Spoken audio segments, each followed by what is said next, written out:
effectivement commencé ce matin la libération des emprises du projet Bus Rapide Transit, communément appelé BRT, qui est un projet structurant de l'État du Sénégal, qui est inscrit dans le cadre des projets phares du plan Sénégal émergent. Ce projet est conduit par le CETUD, le Conseil exécutif des transports urbains de Dakar, qui a donné à AGEROUTE, l'agence des routes, la maîtrise d'ouvrage déléguée pour conduire les travaux avec l'entreprise qui est commise, l'entreprise CRBC, qui a déjà réalisé d'ailleurs l'autoroute Ila Touba. Donc ce projet, comme je l'ai dit tantôt, est un projet qui vise à améliorer la mobilité urbaine dans l'agglomération de Dakar. Donc il vient en complément de d'autres grands projets phares qui est le train express régional sur la partie nord de la presqu'île du Cap-Vert, permettant donc de relier Guédiawaye au niveau du terminus à Petersen au cœur de Dakar, sur un linéaire de 18 km si je ne me trompe. Également comme objectif phare, c'est pouvoir transporter au moins 300 000 voyageurs sur ce corridor-là, avec des bus modernes, des bus qui vont circuler sur des voies dédiées. C'est ça également l'innovation ou la nouveauté. Parce que les voies du BRT sont des voies dédiées seulement à la circulation de ces bus-là. Il y aura des croisements, mais il y aura un système en tout cas permettant d'éviter des cisaillements. Ce qui fait qu'en principe, les populations pourront quitter le terminus de Dakar, de Guédiawaye, jusqu'à Petersen pour une durée maximale de 40 à 45 minutes. Donc vous voyez qu'il s'agit d'un projet extrêmement important.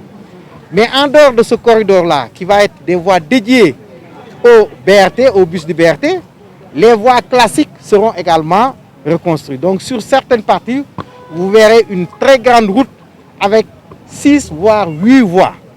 Les voies du BRT sur 4 voies, mais également de part et d'autre, les 2 autres voies permettant à la circulation classique de pouvoir se dérouler. Donc de manière ramassée, voilà le BRT.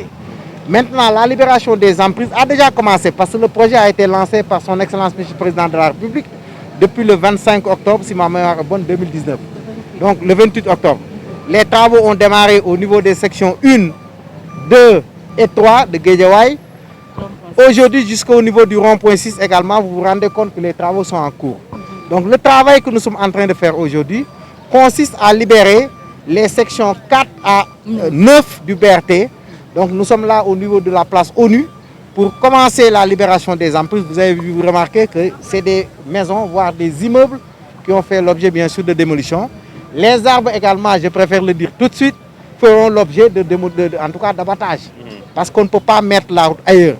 Mais ce projet étant un projet extrêmement important, va intégrer l'aménagement paysager. Donc c'est vrai que les gens verront que ce soir ou à la nuit, on sera obligé d'avoir une quantité importante d'arbres. Mais ça, comme on le dit, on ne peut pas faire des omelettes sans casser des œufs. Il y aura un aménagement paysager. Il y aura également même, l'aménagement se fera de façade à façade. Ça veut dire que même les trottoirs, les parties piétonnes seront aménagées. Donc nous avons lancé la libération des emprises aujourd'hui, après un long processus, depuis le recensement des impenses, depuis le recensement de tout ce qu'on appelle les PAP, les personnes affectées par le projet, les travaux de conciliation, les paiements, les sommations. Donc sauf erreur, véritablement, toutes les personnes éligibles ont reçu leur chèque. Vous avez dû le constater de manière régulière pour plus de 2 milliards. Donc aujourd'hui, on va démarrer les travaux de libération des emprises. Juste après, vous allez sentir une légère accalmie apparente. Je préfère le dire également. Mais c'est parce que tout simplement, avant de faire la route, il faudra dévoyer les réseaux, parce qu'il y a beaucoup de réseaux de téléphonie, de réseaux d'eau, de réseaux d'électrique, régler le problème de l'assainissement avant qu'on ne puisse véritablement sentir le travail en termes de route. Donc ne soyez pas surpris si après des mois, vous avez l'impression que rien n'est en train d'être fait. Mais je préfère le dire tout de suite, les travaux démarreront dès demain par le dévoiement des réseaux. Et vous savez que certains réseaux, on est obligé de régler le problème de la continuité du service public. Ça veut dire que si on dévoie, il faut mettre également en tout cas des programmes alternatifs pour que la fourniture en eau, la fourniture en électricité, le réseau filaire, le réseau, en tout cas la fibre optique également, tout cela ne puisse pas connaître de rupture. Donc c'est un premier pas qui est lancé On est là au niveau du rond-point. Les équipes poursuivent les travaux. Je crois, si je ne m'abuse, j'étais à hauteur la section, du début de la section sec vers Rudis, et on poursuivra le travail. Vous avez dû remarquer que même le pavage qui avait été fait en bonne intelligence avec la ville de Dakar, ces pavés vont être récupérés pour pouvoir être réinjectés ailleurs dans des écoles. Là où vous voyez le mur du lycée Kennedy même est impacté, nous avons opté d'attendre un peu que le mur puisse être, en tout cas un nouveau mur puisse être refait avant de casser. En tout cas, on essaie de faire en sorte que le minimum de désagréments soit de mise avec ce projet. Même au moment de faire la démolition, vous avez dû constater que l'aspect environnemental est bien pris en charge parce qu'on procédait même à l'arrosage pour minimiser la poussière. Il vous restera combien de sections après celle-ci? Bon, la section 10, c'est à partir de la RTS avec Petersen, l'îlot de Petersen. Vous savez ça également, il y aura une gare qu'on peut qualifier même de gare emblématique, un pôle d'échange au niveau de Petersen. Et pour cette section-là, il faudra qu'on y aille doucement parce que également l'impact sur le transport est un impact à ne pas négliger. Évidemment, on essaiera de trouver quelque part où déporter les activités de Petersen avant que ces travaux sur la gare ne puissent en tout cas être démarrés. Des difficultés inhérentes à tout projet, le boulevard Général de Gaulle, je me demande même cette année, avec tout ce qui se faisait au niveau du boulevard Général de Gaulle, bref, ça c'est des difficultés, des gênes inhérentes à la réalisation de grands projets structurants. Ce projet-là, comme je l'ai dit, c'est le financement le plus important de la Banque mondiale depuis nos indépendances. Et ces financements-là, la Banque ne peut pas les faire lorsqu'il n'y a pas un climat de confiance. Les infrastructures constituent l'un des axes majeurs des politiques publiques et en tant que représentants de l'État, nous sommes obligés donc d'accompagner et nous lançons un appel à tous nos concitoyens, à toutes les populations de Dakar, qu'ils comprennent que c'est difficile. Il y aura encore des bouchons, il y aura encore des difficultés, mais la lumière va jaillir sous peu. Même cet après-midi ou ce soir ou demain, on doit également procéder à la libération des emprises au niveau de Castor pour le projet d'autopont également qui est réalisé dans le cadre du grand projet des 18 autoponts où les 13 sont dans la région de Dakar, les 6 sont dans le département de Dakar. L'autopont de Kergorgui, de Saint-Lazare, de Yoff, c'est déjà fini. On doit lancer à partir de ce soir ou de demain l'autopont de Castor, ensuite l'autopont de Front de Terre, pour que tout cela puisse participer à favoriser la mobilité urbaine au niveau de la capitale sénégalaise. Je suis Mme Khady Ndiaye Kébé, le chef de l'unité environnementale et sociale du projet BRT du CETUD. Est-ce que vous pouvez présenter ramasser le projet? Le projet, c'est un projet de bus rapide transit, donc bus sur voie réservée, donc qui part de la gare du pôle d'échange de Guédiawaye pour arriver à Petersen. Donc c'est un projet sur 18,3 km, donc qui traverse 14 collectivités territoriales et qui a été financé à hauteur de 300 milliards par la Banque mondiale, la Banque européenne d'investissement et le Fonds vert climat qui est attendu en guise de complément. Techniquement, ça a été trop difficile de libérer surtout les amphibies. Ça a été difficile dans la mesure où le bien est sacré pour tout individu. Mais le projet a mis en avant, sur instruction de son directeur général, Thierno Birahim Aw, et avec l'aide des autorités administratives, a mis en avant vraiment le dialogue, la concertation, donc l'explication claire et précise, et de le faire de façon véridique auprès des populations, des impactés, donc des personnes affectées par le projet, pour une compréhension avant une adhésion. Donc c'est un projet aussi qui a fait l'objet d'un décret d'utilité publique et d'un décret d'accessibilité.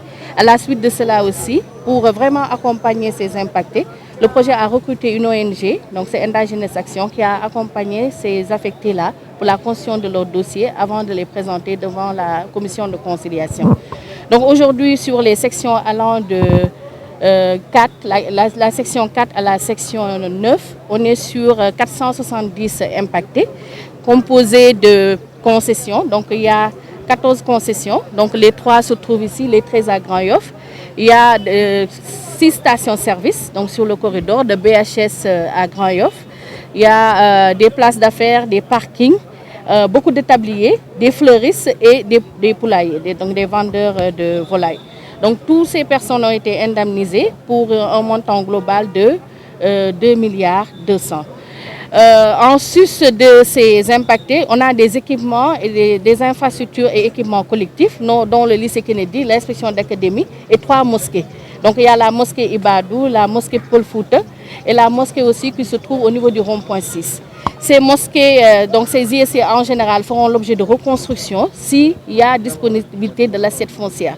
Pour le lycée Kennedy, pour prendre en charge la question de la sécurité et la question des violences basées sur le genre, avant la démolition du mur de clôture, donc un autre mur sera érigé à la place et au niveau aussi de l'inspection d'académie, c'est ça qu'on fera.